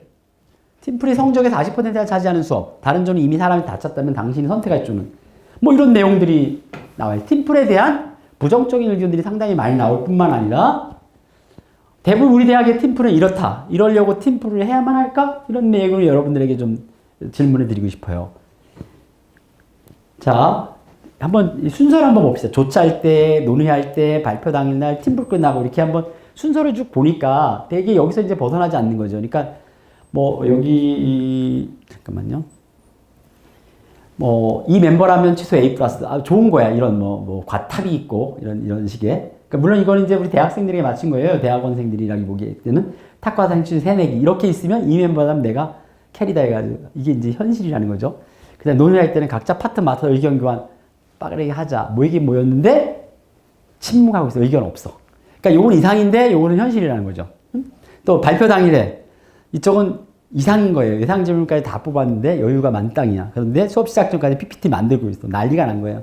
그다음에 팀플 끝나고 디프리 하면서 침묵도 뭐 이상적이에요. 그렇지만 평소 만나면 생각하는데 카톡 그렇죠. 이게 이제 현실인 거예요. 그러니까 또 이 학교가 레벨이 높고 이렇게 여러분들처럼 엘리트가 있는 학교 학생들은 그 교수님들에게 이런 얘기 많이 해요. 교수님 팀플 안 하면 안 돼요? 그냥 개별 학습했으면 좋을 것 같아요. 내가 개인이 과제 내면 안 됩니다라고 안 될까요? 라고 얘기 많이 해요. 근데 안 돼요. 그렇게 하면 여러분들이 그냥 아까 얘기한 것처럼 자신의 역량 1분이 발휘할 수가 없는 거예요. 그리고 여러분들이 엘리트가 된다는 것은 나중에 여러분 매니저급들이 되는 거야. 어떤 운영하는 그 쉽게 얘기해서 그 스타업에서 그런 팀을 가질 수 있는 사람들이 리더가 되는 사람들인데 그런 다양성과 그런 팀워크에 대한 경험을 하지 못한다면 안 된다는 거죠. 그래서 저는 이제 항상 이 팀플, 협동학습이 굉장히 필요하다고 생각하는 사람이거든요. 그러면 이제 여기서도 이런 얘기 나요. 그러니까 조별 과제에서 한 번이나 프리라이더가 되어본 적 있나요? 이해라고 20% 이상이 프리라이더, 무임승차 해본 사람이에요. 그 다음에 이건 이제 중앙대학교 77명에게 물어본 그 결과인데요. 바람직한 조별 과제 활동을 위해서 가장 좋은 방법은 무엇입니까? 뭐 이제 좋은 거에 대한 SNS나 단체 채팅방을 의견과 회의록을 공유한다든가, 최대한 다 같이 만나 과제하는 시간을 많이 갖는다든가, 친구끼리 팀을 짜가지고 더 먼저 친해지도록 한다라든가, 이런 팀풀은 그냥 지식의 교환만이 아니라는 거예요. 실제로 봤을 때. 지식의 교환만이 아니라 그래서 다문화 교육이 굉장히 필요한 게 다양성에 대한 인정이잖아. 지식의 교류만이 아니라 내가 가진 캐릭터와 다른 사람이 가진 캐릭터를 이해할 수 있는 아주 굉장히 좋은 거죠. 학습도 하고 다양성도 존중할 수 있는 그런 교육이라고 볼 수 있어요. 자, 그래서 그 팀플에 대해서 쭉 이제 한번 그 연관된 내용들을 쭉 뽑으니까 이 코어레티브 러닝이라는 내용이 그 협동학습 전략에서 이 인터컬처럴 에듀케이션이라고 할 수 있는 문화 간 교육이라든가 다이버시티 에듀케이션이라든가 아까 얘기한 17가지 SDGs가 17가지거든요. 여기 보면 no poverty, no hunger, 그러니까 배고픔을 줄이자, 뭐 빈곤을 줄이자 이런 세계적인 문제들에 대해서 기여할 수 있는 인재야 되는 거예요. 그래서 글로벌 시스템 에듀케이션이 다 포함한 것들을 우리가 수행할 때 핵심적인 게 뭐냐면 바로 여기 코어 오퍼레이션이라고 할 수 있는 협동심이라고 볼 수가 있어요. 자, 그래서 제가 이제 우리 학생들에게 했던 수업은 롤플레이랑 협동학습 기법이에요. 롤플레이는 뭐냐면 자신들의 이렇게 조를 짜가지고 그 롤을 다 주는 거예요. 그래서 다문화사회에서 있을 수 있는 롤들이 뭐냐면 이주 노동자, 뭐 탈북자, 뭐 난민 이런 롤들을 주는 거예요. 그러니까 여러분들은 한국 사람인 건데 그런 롤들을 다 부여하는 거예요. 그러면 그 롤에 대해서 자기가 공부를 해야 되거든요. 실제로 무슨 연극을 하기 위해서는. 그래서 어떤 연극을 하냐면 상황극을 하도록 했어요. 근데 여기에 참여한 학생들은 여기 지금 얘기하고 보니까 내가 수행한 2개의 수업, 그다음에 이런 내용들을 이제 여러분들에게 좀 전달하고 싶은데 바로 그 내용입니다. 협동학습 경험과 의미. 요런 제가 다문화 교육과 협동학습 경험이라는 책을 냈는데 그 책에서 특히 이 부분에 대한 얘기를 좀 하려고 해요. 역할놀이 기반 협동학습. 그러니까 제가 여기 현지조사 협동학습이라고 필드워크를 하는 협동학습, 그 다음에 열린 수업하는 협동학습 3가지 유형의 수업을 수행해 봤는데 그 중에서 여러분하고 이야기를 나누고 싶은 게 바로 역할놀이에 대한 협동학습에 대한 얘기를 하겠다라는 의미예요. 자, 그래서 협동학습의 구성 요소는 이런 게 있어야 돼요. 긍정적인 상호 의존성. 그러니까 내가 상대방에 대한 긍정적인 상호 의존을 해야 돼요. 그 다음에 책임감. 내가 가지고 있는 책임감이 리스판서빌리티가 분명히 있어야 돼요. 그 다음에 상호작용 증식시키기, 인터랙션이 돼야 되는 거고, 소셜 스킬이 있어야 되고, 모듬화 과정을 어떻게 이 모듬들을 그룹핑을 운영할 것인가에 대한 이해가 있어야 돼요. 그래서 여기 보면 이제 제가 이렇게 좀 해놨는데 상호의존성이라는 것은 대인관계의 승리를 의미해요. 그러니까 혼자서 독립적인 거는 개인의 승리지만 이쪽에 보면 상호의존성에 대한 부분이 서로 윈윈하는 거죠. 상호의존성이라는 것은. 그래서 뭐 시너지를 서로 발휘하는 거고 아까 일이라는 것이 다른 사람이 일을 만나가지고 3, 4, 5 정도로 낼 수 있는 것이 대인관계의 승리라고 볼 수가 있어요. 그래서 이렇게 한번 제가 도시화를 해봤고 협동학습은 몇 가지의 사례를 가지고 있어요. 여러분들이 아마 많이 하는 협동학습이 하면 성취과제 분담학습일 거예요. 학교에서 교수님들하고 하는 게 1단계부터 시작해서 4단계까지 하는 이런 수업들을 특히 뭐 수학이라든가 사회과학과에서 널리 얘기하고 있는 성취과제 분담학습을 많이 할 거라고 생각하고 있어요. 몇 가지 유형이 있는데 이게 팀 게임스 토너먼트가 TGT 게임이에요. 그래서 이것은 팀별로 해가지고 서로 팀 A, 팀 B, 팀 C 해가지고 서로 운영하는 그런 팀 게임스 토너먼트 메소드라는 방식이 있고 또 이게 팀 보조 개별 학습이 그림이 사라져 버렸네요. 여기는요. 그 다음에 많이 하는 것 중에 하나가 이 직소 방식인데 이 직소 1하고 직소 2 방식은 이런 엘리트 수업에서도 상당히 많이 해요. 어떤 방식이 운영되냐면 직소 방식은 여기 그림을 좀 보면 예컨대 집단을 그러니까 여기 4명이 있으면 4명의 어떤 집단을 구성하는 다양성을 가지고 구성하는 거죠. 근데 이 4명의 집단에서 그 교수자가 전문가들을 해요. 그러니까 예를 들어서 뭐랄까 과학에서 이쪽은 화학을 잘하는 팀이야. 그러니까 뭐 들어올 때 우리가 화학 점수가 되게 좋아. 여기 물리를 잘하는 팀이야. 뭐 여기 생물을 잘하는 팀이야. 그러면 그 물리, 화학, 생물 이렇게 잘하는 사람들을 다 한 모둠에 넣는 거예요. 한 모둠에 넣고, 그러니까 물리, 화학, 생물, 지리 이렇게 뭐 잘하는 사람 한 지학같이 한 팀에 넣는데 여기는 전체의 모둠인 거예요. 그렇지만 이쪽 쪽에 다 물리, 화학, 생물이 다 잘하는 학생들이 있어요. 그러면 물리만 잘하는 사람들은 딱 뽑는 게 전문가 집단인 거예요. 그래서 전문가 집단이 충분히 자기의 전문성을 가지고 공부한 다음에 자기네 모집단에 돌아가서 설명해 주는 방식이 직소 방식인 거예요. 그래서 이런 방식으로 사실상 엘리트 집단에서는 많이 교육을 하고 있는데 뭐 여러분들 혹시나 교수님들하고 이런 수업 해본 적 있어요? 직소 방식으로? 여러분들이 연구실에서 교수님에게 한번 그렇게 얘기해 보세요. 우리 교수님 이런 방식이 있는데 이렇게 해봅시다라는 것도 좋을 것 같아요. 근데 교수자가 충분히 학습자에 대한 그런 구별, 유형 구별, 학습자들의 역량들을 잘 많이 이 방식을 운영할 수 있다고 생각해요. 이 방식은 상당히 그 미국에서도 또 유럽에서도 굉장히 좀 포퓰러한 방식으로 많이 하고 있고 또 대학에서 협동학습 하시는 분들이 이 방식을 많이 지금 이용하고 있습니다. 특히 엘리트 집단인 같은 경우에 아까 얘기한 것처럼 뭐 카이스트나 디지스트나 유니스트 같은 데서 이거를 하고 있는 교수님들도 꽤 되세요. 그래서 제가 이 방식을 가지고 뭐 유니스트라든가 이런 데 가서도 강의한 적이 있는데 굉장히 요거만 가지고서 강의한 적이 있어요. 굉장히 흥미로운 방식이에요. 자, 근데 이 코오프 방식은 자율적 협동학습 방식인데 이 방식은 개인의 성적에 따라 변화되고 학습 동기가 유발될 수 있고 이거는 뭐냐면 이 협동학습 할 때하고요. 그 경쟁학습 할 때하고의 차이가 있어요. 경쟁학습은 그 협동학습자들이 연구를 해보니까 그 수준이 높은 엘리트 집단은요, 협동학습을 하든 경쟁학습을 하든 성적은 어치브는 똑같아요. 근데 이 성적이 그 하향되어 있는, 그러니까 성취가 하향되어 있는 학생들은요, 협동학습을 통하면 훨씬 더 높은 결과를 내요. 그런데 여러분들 입장에서는 여러분들이 굉장히 고성취군의 학생이기 때문에 나는 개별학습만 하겠다 하면 개별적 성취는 돼요. 근데 여러분들에게 중요한 건 개별적 성취가 아니라 공동의 이 협동학습, 그 집단의 어떤 그 추구하는 공유되는 가치들을 얼마큼 이해하느냐가 중요하잖아요. 그래서 협동학습을 여러분들에게 해야 된다는 의미인 거죠. 그런 내용으로 구성되어 있고요. GI 모형은 뭐냐? 그룹 인베스티게이션 모형이라 해가지고, 요거는 이제 특히 학습해야 할 과제를 집단 주제에 맞춰 작은 단어로 세분화해 단원의 집단 보고서를 준비하는 유용하도록. 그러니까 집단마다 어떤 그 미션을 주고 그 집단이 조사하게끔 하는 방식을 GI 모형이라고 하고요.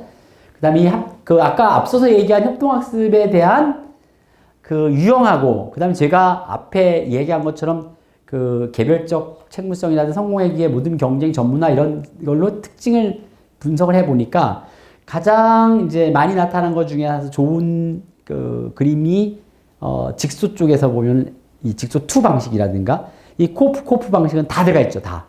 지금 협동학습의 특징들을 다 가지고 있다는 거예요. 그래서 이 직소 방식이나 코프 방식을 상당히 많이 쓴다는 것 여러분들이 좀 이해하시면 좋을 것 같아요. 그리고 제가 선택한 것은 역할놀이 기반 협동학습 수업인데요. 인하대학교 핵심 교양과민 다문화사회와 공존의 인문학을 수강했던 대학생들 협동학습을 제가 기술해 놓은 겁니다. 그래서 저는 이제 이 책을 제가 혼자 단독 저서를 쓴 책이 다문화사회 공존의 인문학이라는 책을 썼고, 그 다음에 그 수업은 이 책의 절반, 1.5시간은 온라인으로 수업을 해요. 그래서 45분 정도를 3차시로 나눠가지고 내가 온라인에서 수업을 하고, 오프라인에서는 뭐만 하느냐면 오프라인에서는 연극 준비하는 거예요. 그러니까 1.5시간은 연극 준비만 하는 거죠. 학생들이 와가지고 그렇게 구성이 됩니다. 수강 인원은 40명인데 이거는 되게 인기 과목이라서 10년간 인기 과목이라서 딱 첫날 한 10분 이내에 40명이 다 차요. 그러면 여러분 생각해 보시면 야 이거는 막 다른 과 학생들하고 모여가지고 연극을 하고 막 그러는데 웬만한 학교 학생들은 팀플 하기 싫어가지고 거기 지원 안 해요. 그쵸? 대부분 안 해야 되는 정상이잖아. 근데 이 수업이 인기 있는 이유는 뭐냐면 제가 이 수업을 통해서 학생들이 그 연극 대본도 쓰고 그 다음에 자기 소감문도 쓰고 해서 이 포트폴리오를 만드는 거예요. 그래서 공교롭게도 이 과목이 인기가 된 과목이 뭐냐면 학생들이 글을 올려요. 제가 저 수업을 듣고 대기업에 면접 보러 갔는데 대기업 면접이 요즘 그런 방식인 거 알죠? 팀플 방식으로 운영되는 거. 팀에다 놓고선 주제를 줘요. 근데 거기서 누가 딱 이렇게 이런 걸로 촬영을 하는 거야. 그러니까 이틀이나 3일 정도에 막 이렇게 그 그룹을 짜가지고 그룹 활동하는 걸 쫙 보여줘요. 그러면 거기서 그냥 아무런 적이 없이 그 평가관들이 그냥 뭐 팀에 대한 뭐 미션을 주고서 팀을 운영하라는데 개별학습만 하거나 혼자서 경쟁학습 학생들은 그걸 할 수가 없어요. 조직을 할 수가 없어. 근데 이런 경험하는 애들은 하잖아요. 본인들이. 그래서 이게 인기 과목이 된 거예요. 취업에 굉장히 도움이 된다. 물론 여러분들하고 좀 양상이 다르겠지만 우리 학교는 공대위주 학생들이 많아요. 그래서 이렇게 이제 구성을 했고, 그래서 이제 이 수업의 몇 가지 목표들을 학생들에게 이제 주는 거죠. 특히 이 다문화 감수성에 대한 얘기들. 그래서 또 하나가 뭐냐면 팀원들이 협동하는 방법을 모색하는 거 이게 이제 수업의 목표였고 두 가지 활동을 했어요. 첫 번째 사회적 상호작용 경험하기 과제고 다문화 구성원. 이거는 뭐냐면 그 각 조별 5명으로 구성되어 있는데 사회적 상호작용이라는 것은 갈등, 협동, 그다음에 교환, 또 하나가 경쟁 이 네 가지가 있는 네 가지 활동을 자기들이 그 이렇게 상황을 설정해서 네 가지 활동을 하는 거예요. 그리고 그다음 두 번째 다문화 구성원 이야기는 여기 본 것처럼 이주 여성이나 노동자, 외국인 유학생, 북한 이탈 주민의 역할을 수행하는 거예요. 그러니까 16주차 중에 앞에 8주차는 그 사회적 상호작용을 경험하는 그런 역할 놀이를 하고 뒤에 그 8주는 이 다문화 구성원들을 역할을 수행하는 걸 한 거예요. 자, 그렇게 해서 5, 6명이 팀을 하고 뭐 이런 내용들을 이제 쭉 얘기를 했죠. 그래서 이게 이제 수업의 어떤 강의의 어떤 주제들을 가지고선 내가 얘기하고 여기에 대해서 이제 쭉 한 거죠. 그래서 이제 모든 구성하고 모든 활동에 대한 내용들이 쭉 있고요. 여기 보면 여러분 이걸 좀 보여드리고 싶은데 과가 다양하죠. 1조 멜라닌조 보니까 조장부터 이제 경영학과, 정보통신, 스포츠, 철학, 생명과학. 이 조를 짤 때도 우리 어떻게 짜냐면 대부분 조를 짤 때 보면 선생님들이 그냥 뭐 이렇게 앉아있는 순서대로 한다든가 그게 아니라 전체 학생들에게 그거를 받아서 남, 여, 전공, 인문계, 자연계, 뭐 기숙사, 자기 통합 이런 걸 다 구별해서 다양하게 짠 거예요. 실제로 봤을 때. 그래서 전공이라든가 남녀 관계들이 굉장히 다양하게 구성되도록 했죠. 이 다양성을 구성하는 게 매우 중요해요. 협동학습에서. 다양성은요, 잘만 관리되면 단일성보다 훨씬 더 효율이 높아요. 쉽게 말씀드리면 이거예요. 우리나라 사회는 단일성 사회예요. 근데 다양성들이 들어와서 국가적으로 그 관리가 잘 된다면 훨씬 더 높은 효율을 낼 수가 있어요. 그게 다문화 사회의 장점이거든요. 미국이 대표적인 다문화 사회죠. 미국이 그런 엄청난 전 세계의 어떤 야경국가, 경차국가로 탄생되고 전 세계 경제를 이끌어 나가는 이유 중에 하나가 뭐냐면 바로 다양성을 잘 관리했기 때문이에요. 중국 역시도 마찬가지예요. 중국도 떠오르는 라이징 컨트리라고 그러죠. 떠오르는 경제대국으로서 중국도 56개 민족이 있어요. 다양성을 잘 관리하기 때문에 훨씬 더 높은 거예요. 우리는 지금 다양성을 잘 관리하고 있을까라는 거죠. 다양성을 잘 관리되려면 여러분들처럼 이런 엘리트 코스에 있는 학교에 있는 인재들이 다양성에 대한 교육을 받아야 돼요. 실제로 봤을 때. 그래서 여러분들이 오늘 이 자리, 그 다음에 뭐 앞으로도 이제 이런 다양성에 관련된 뭐 교양이나 이런 데서도 많이 나오겠죠. 그런 것들을 여러분들이 꼭 한번 체크해가지고 수강했으면 좋을 것 같은 생각이 듭니다. 그래서 이게 접니다. 이렇게 수업 때. 그래서 학생들은 이제 모둠 짜기, 조장 선발, 자기소개하기, 설문 작성하기, 연극 구상하기 이런 내용들을 가지고서 이제 쭉 하는 거죠. 여기 보면 조별 연극 주제 발표, 연극 준비, 콘티 작성하는 거죠. 학생들이 그다음에 1차 연극 시연, 뭐 연극 동료 조별 평가 뭐 이런 거 학생들이 직접 연극한 거예요. 이렇게. 그다음에 2차 연극 구성하기, 그다음에 뭐 조별 발표 토론, 그다음에 연극 준비해서 이렇게 쭉 학생들이 아주 되게 굉장히 재밌게 해요. 그러니까 전혀 이 수업이 있기 전에도 잘 모르던 애들이 만나가지고 16주차 이렇게 마지막 뭐 연극 같은 되게 굉장히 서로 친해지는 거예요. 한번 생각해 보세요.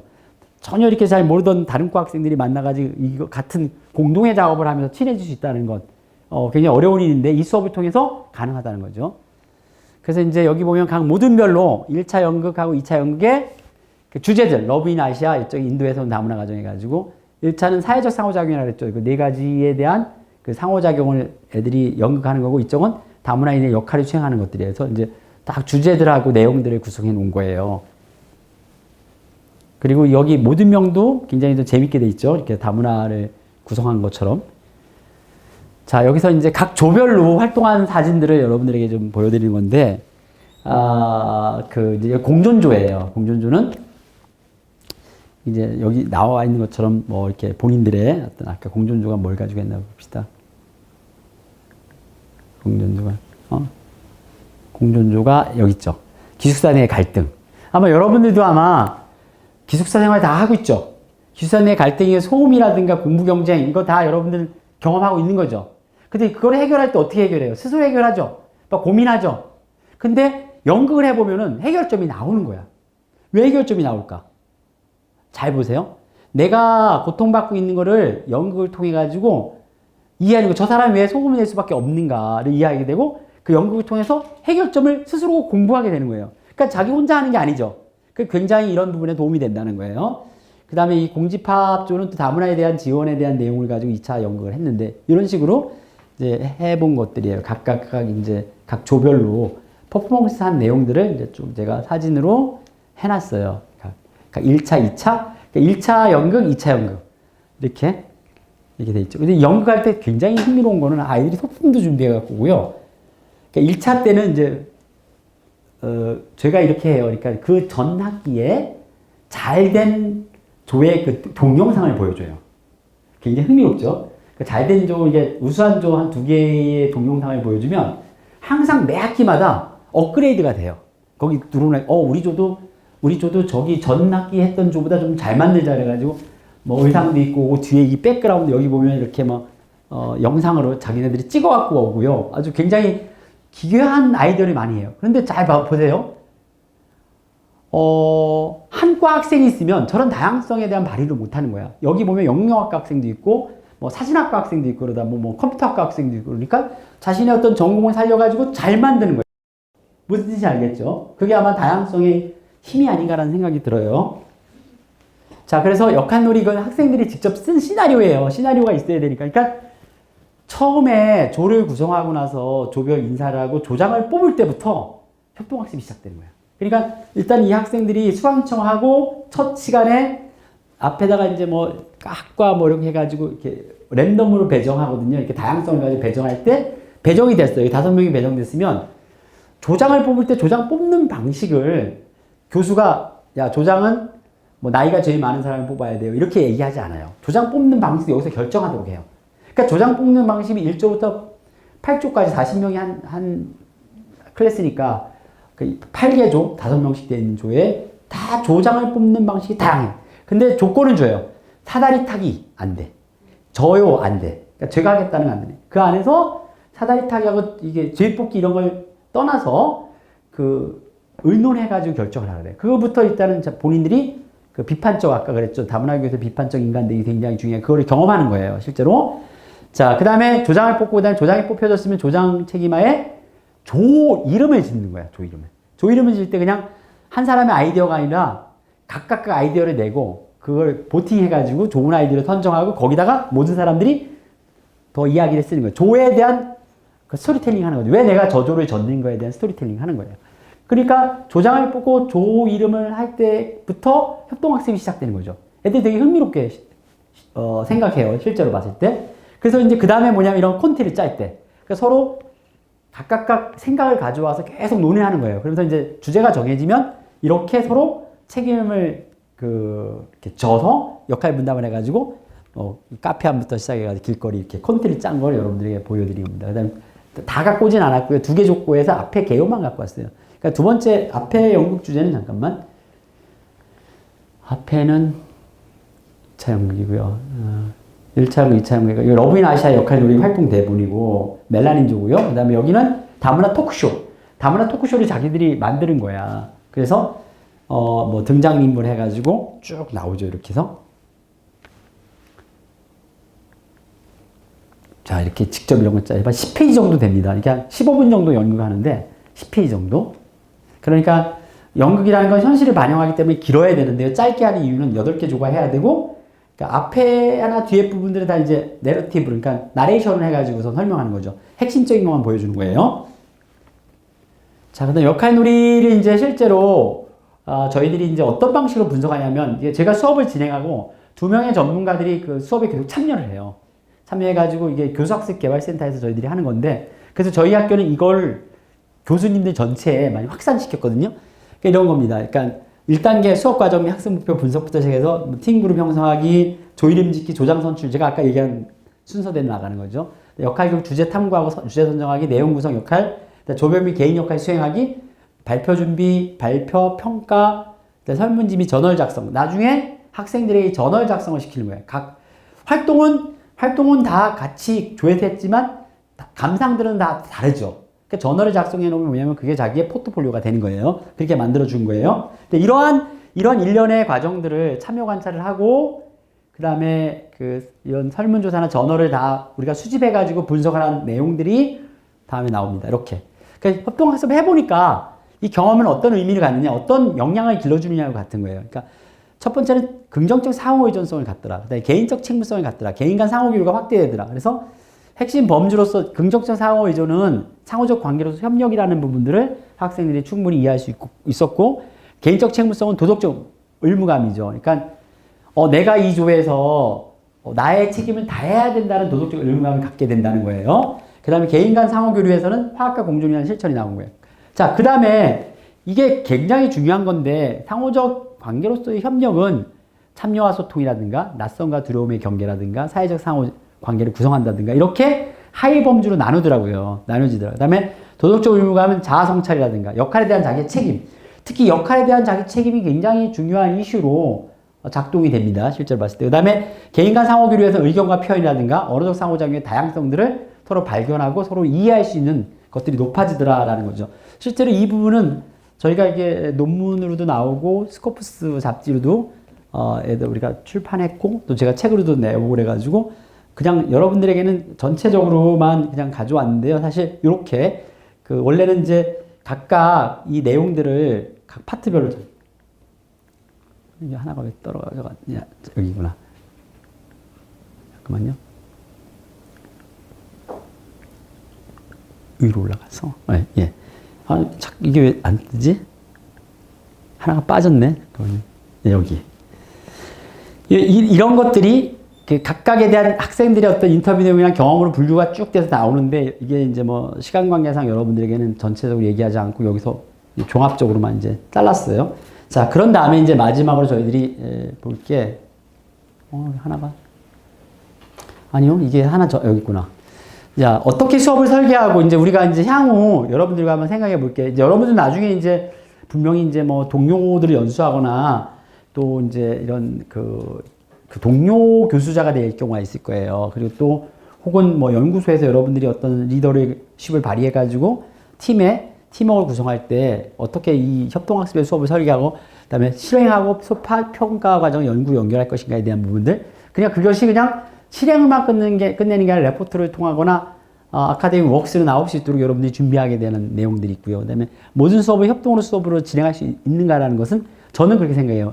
예스라고 얘기해요. 팀플할 수 있는 모든 수업은 협동 수업으로 진행할 수 있다고 봅니다. 무엇보다 모든 협동 수업에서 교수자의 사전 치밀한 설계가 중요하고, 창의적 문제학습, 토론 토의, 역할놀이, 현지조사 및 답사 수업 등의 운영뿐만 아니라 임용고시 준비를 위한 시험 준비죠. 직소 모형 같은 수업을 제공할 수 있고요.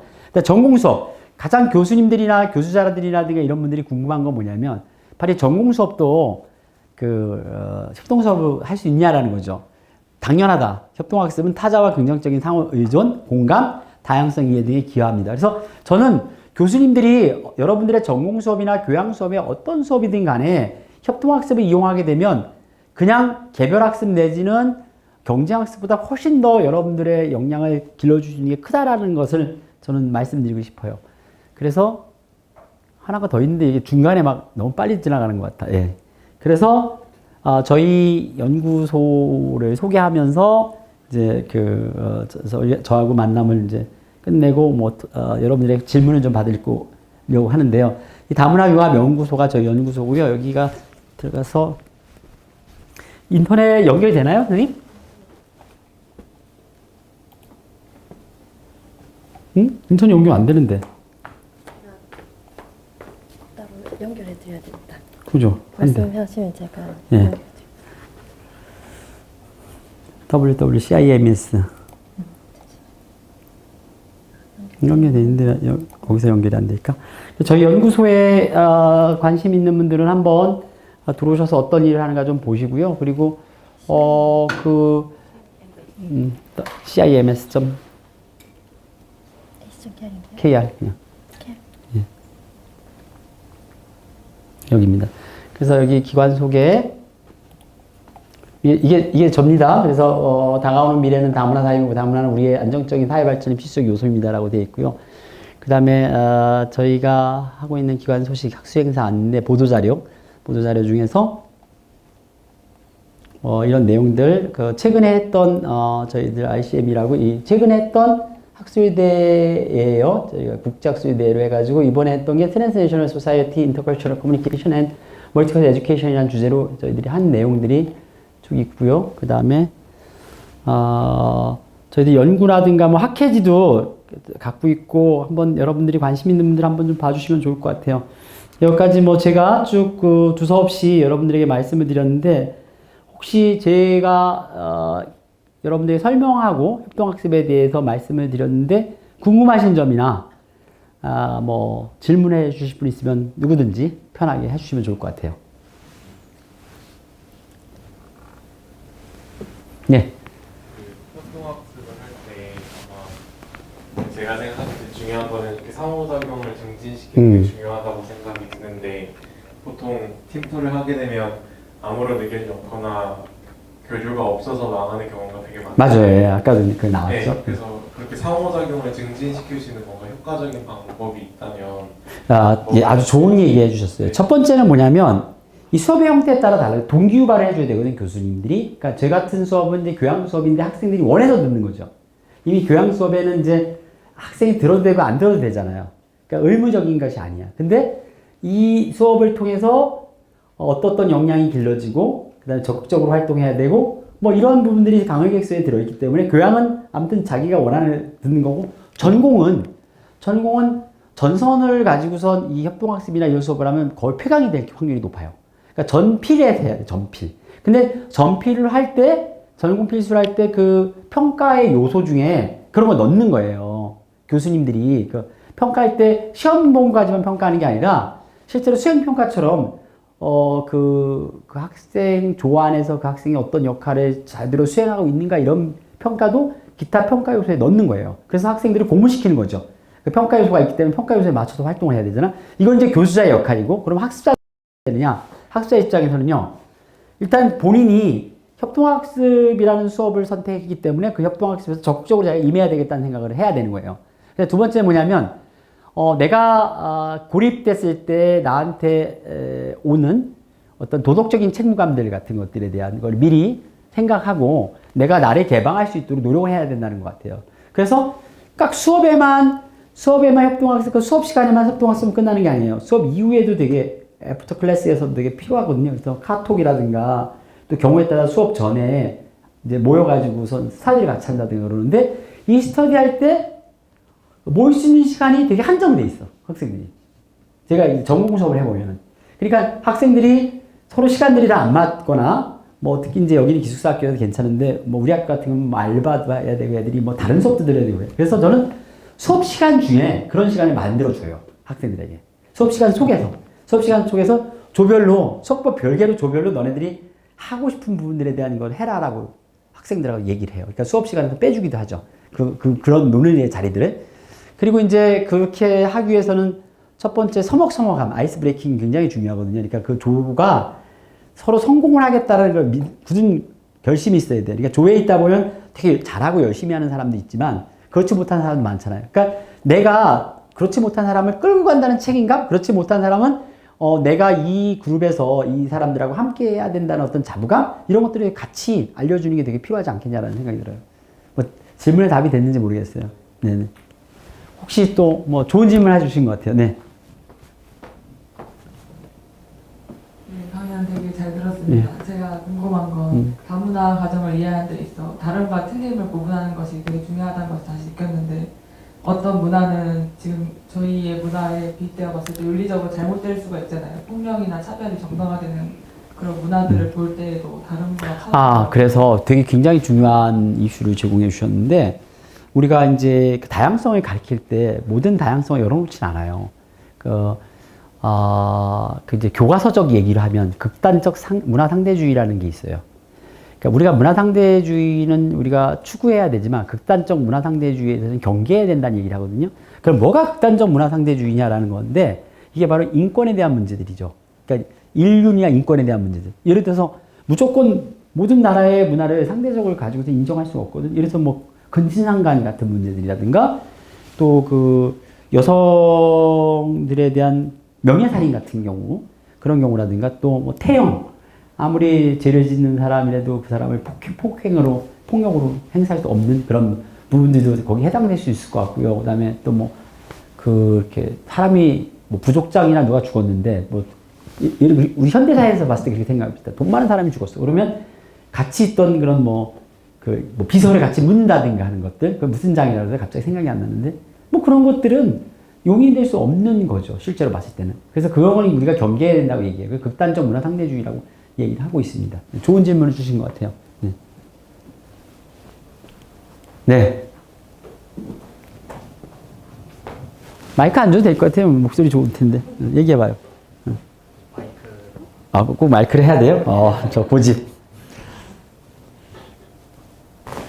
강연 되게 잘 들었습니다. 그 강연 같은 경우, 그러니까 강연에서 이제 팀플의 장점에 대해서 되게 잘 말해주셨는데, 그런 팀플에서 그런 장점을 이끌어내려면 이제 팀플이 성공했을 때 그런 장점이 나타나지만, 오히려 반대로 팀플이 망했으면, 그러니까 서로에 대한 불신이나 이런 것도 되게 엄청 심해지고 그런 것 같은데, 저희 학교에서는 과가 없어가지고 이제 생물을 전공하고 싶어하는 학생들도 이제 물리의 어떤 필수 과목을 듣고 막 이런 걸 해야 되는데, 이제 거기서 팀플이를 하게 되면 이제 비전공자들은 그냥 대충 해서 C뿔이나 뭐 B뿔 정도를 받고 싶고, 또 이제 전공자 입장으로서는 열심히 해서 A뿔을 받고 싶고 한데, 이제 그런 사람들이 모여서 팀플을 하다 보면은 A뿔을 받고 싶어 하는 사람들은 상대적으로 보다 열심히 하게 되지만,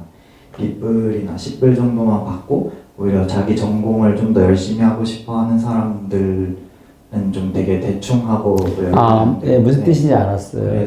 그래서 당연하죠. 그런 우려가 있는데, 일단은 팀플의 전제 조건 중에 하나는 이 상대평가보다는 어떤 절대평가, 모든평가, 수행평가 위주로 가야 될 것 같아요. 여기 디스텍 그 평가 시스템이 절대평가인가요? 상대평가인가요? 그거 잘 모르겠네. 대학원이니까? 아니 저희 학부입니다 지금. 학부. 학생들이고요. 절대 평가가 원칙으로 되어 있습니다. 절대 평가가. 교수자들에 따라서 약간씩 다른 것 같아요. 그 절대 평가면 더 팀플하게 되게 더 좋죠. 상대 평가는 같은 팀에 있는데 누구는 A 주고 누구는 B 줄 수 없잖아요. 그렇죠? 그 절대 평가가 팀플에서는 굉장히 중요하게 작동해요. 학생들에게. 그러니까 그 팀이 다 A를 받을 수 있는 거거든요. 그러면 이제 그 안에서 지금 누구는 뭐 물리를 잘하고 이렇게 나오잖아요. 그래서 교수자들은 그러면 노련한 교수자들은 직속 모형을 사용하는 거죠. 전문가 모델에. 그러니까 얘가 물리를 잘하지만 얘는 수학 잘할 수 있고 얘는 이렇게 잘할 수 있잖아요. 그러니까 공유하는 거죠. 그거에 대해서. 그렇게 되면 좀 다른 사람들이 덜 미안한 거지. 뭐 생물 수업이지만 교수자가 그걸 잘 짜서 생물도 뭐 수학에 관련된 거지 들어갈 수 있고 물리에 관련된 들어갈 수 있잖아요. 그때는 이 친구들이 모두 반에서 멘토가 되는 거죠. 얘가 주지만. 무슨 뜻인지 알겠죠? 그리고 항상 중요한 건 뭐냐면 너희들이 다 똑같은 점수를 갖는다라는 거예요. 그러면 얘가 잘하는 애들은 잘하는 애만큼 책임감을 갖고 그 분야에 못하는 애들은 자기가 잘하는 걸 가지고 이 팀에 기여할 수 있도록 분위기를 조성해 주는 거죠. 그 점에서는 상대평가보다 절대평가가 훨씬 더 이 공동의 목표치로 올라가는데 굉장히 좋은 것 같아요. 네. 대답이 됐는지 모르겠네요. 근데 저 학생 같은 경우에 이게 우리 학교가 다른 학교랑 많이 달라가지고 네, 이런 질문이 나오는 것 같아요. 그러니까 저희는 학부가 전공이 없이 무전공. 네, 예, 그래서 학부가 그렇게 운영이 돼서 실제로 200명의 학생이 내가 생물에 관심이 더 많아도 물리, 화학, 수학 이런 전공 필수 과목을 들어야 되니까. 예. 네, 그러다 보니까 이제 교수님께서는 절대평가를 한다고 하더라도 그 안에서 그룹 조활동을 할 때 그걸 견디기 힘든 거예요. 다 같이 열심히 했으면 좋겠는데 무슨 뜻인지 알겠어요. 그런 사람들은 근데 그러면은 그거를 교수님한테 가서 이야기하기도 뭐하고. 그래서 제가 제안하고 싶은 건 뭐냐면 그 교무처장님이 계시면 어떤 걸 제안하고 싶냐면은 융합 수업이라는 거죠. 그러니까 물리화학 생물 그 필수가 무슨 과목 있어요? 들어야 되는 게? 수물, 화, 생물. 예, 그렇죠. 그러면 그 융합 설계를 하는 거예요. 그러니까 예를 들어서 아까 수학 이런 거는 개별적으로 하는 거고, 예를 들어서 한꺼번에 협동 수업을 할 때는 융합 수업이라 그래가지고 물리화학 생물 이런 것들이 같은 주제를 놓고 그냥 교수님도 팀 티칭을 하면 되는 거니까 교수님도 협동 티칭을 하는 거예요. 코오퍼레이티브 티칭을 하는 거고 여러분은 코오퍼레이티브 러닝을 하는 거죠. 그러면 충분히 한 팀에 물리 잘하는 애들, 화학 잘하는 애들, 생물 잘하는 애들 넣어가지고 융합 수업, 융합 설계를 충분히 할 수가 있어요. 고수업의 협동 수업은 굉장히 엄청난 극대화를 시킬 거예요. 그런데 지금 얘기한 학생이 이야기한 거, 교수님이 설명한 거 내가 이해하겠어요. 그런 경우는 협동 수업하기 좀 어려울 수 있습니다. 네. 교수님한테 제안을 하면 어떨까 해요. 애초부터 처음에 그 조별 활동의 목표를 뭘로 잡을지에 대해서 그 방법이 적어도 기초학부에 계신 교수님들은 좀 이렇게 열고 들으실 수 있을 것 같거든요. 그러니까 제가 그런 이야기를 되게 많이 들어요. 여러 채널을 통해서. 아니, 그러니까 제 생각에는 오히려 교수님들을 세미나를 했으면 좋겠어요. 협동 수업에 대해서. 그게 되게 중요하거든요. 그러니까 그러니까 학부에서 협동으로 교수님들이 티칭하는 교수님 계세요? 코티칭? 저희 있어요. 저희 사실 융합교과도 있습니다. 그러니까 코티칭 학생 입장에서 교수님 입장 말고 들어본 적 있어요? 코티칭 하는 거? 그러니까 뭐냐, 어떤 수업을 교수님 서너 명이 같이 여는 거. 안 들어봤어? 그리고 굉장히 중요해요. 난 그런 학생들의 협동도 중요하지만 교수자들의 협동도 굉장히 중요하다고 생각을 합니다. 네. 네, 융탐세 같은 거 들어본 사람 있어요? 어땠어요? 그 팀티칭하고 협동 수업을 했어요? 수업은? 조가 따로 정해진 건 아니었는데 그냥 테이블별로 매번 조언이 바뀌긴 했지만 그냥 의견 공유하고 매번 다른 주제로 수업하시고 그 이제 교수님들이 철두철미하게 서로 자기들이 시나리오를 잘 짜면 굉장히 극대화되는데 팀티칭도요.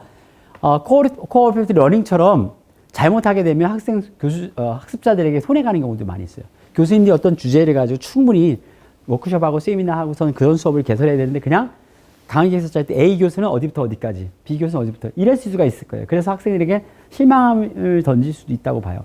그리고 저희 학교 같은 경우는 이 코티칭 할 때는요. 이렇게 어떤 수업 안에 어떤 교수님이 다 완벽하게 다 만들어서 하는 게 아니라 한 분이 같이 들어와요. 똑같이 들어와가지고 아마 그 수업은 그랬을 거야. 한 교수님이 수업하고 그 다음 차시에 다른 교수님이 들어오고 그랬죠. 그래서 코티칭이 실패하는 경우가 많아요. 그런 경우에는. 그래서 제가 생각할 때는 그거는 교수학습 지원센터에서 교수자 워크숍이 있고 학습자 워크숍이 있거든요. 그러니까 교수자 워크숍 쪽에서 좀 더 이렇게 좀 유난하게 하면 좋을 것 같은 생각이 듭니다. 네. 보면 제가 경험할 때는 그냥 좀 오픈을 했으면 좋겠어요. 학생들끼리 이제 막 이런 일이 있을 때 사실 제가 교수자로서 봤을 때는 어떤 일들이 일어나는지를 읽으라는 게 아니고요.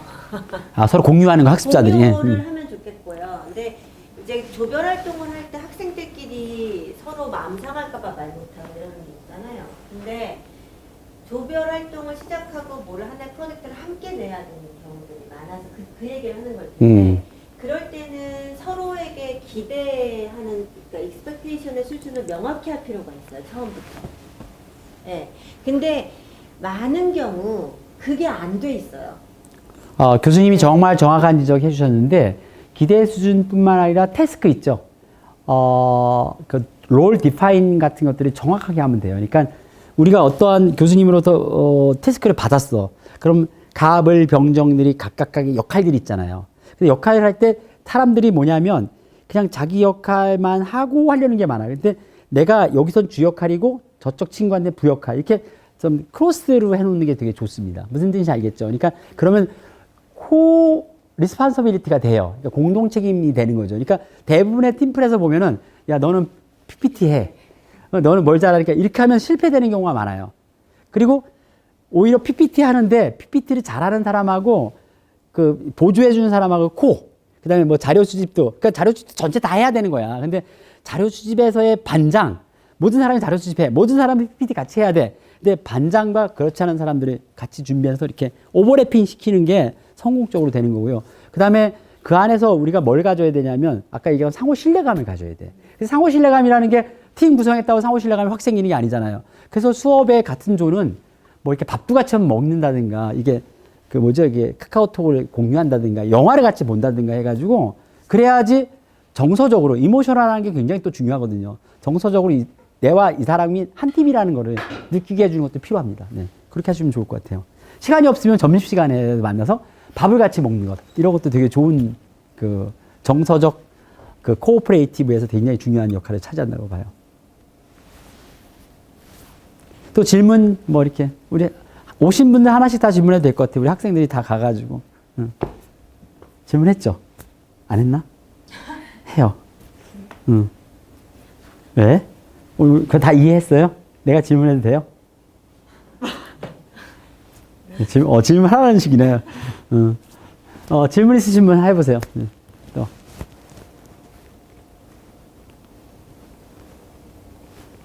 우리 선생님 학생이에요? 선생님이세요? 직원이요. 질문 한번 해보세요. 직원 입장에서. 없어요? 그럼 어떻게 선생님부터 정리를 할까요? 네.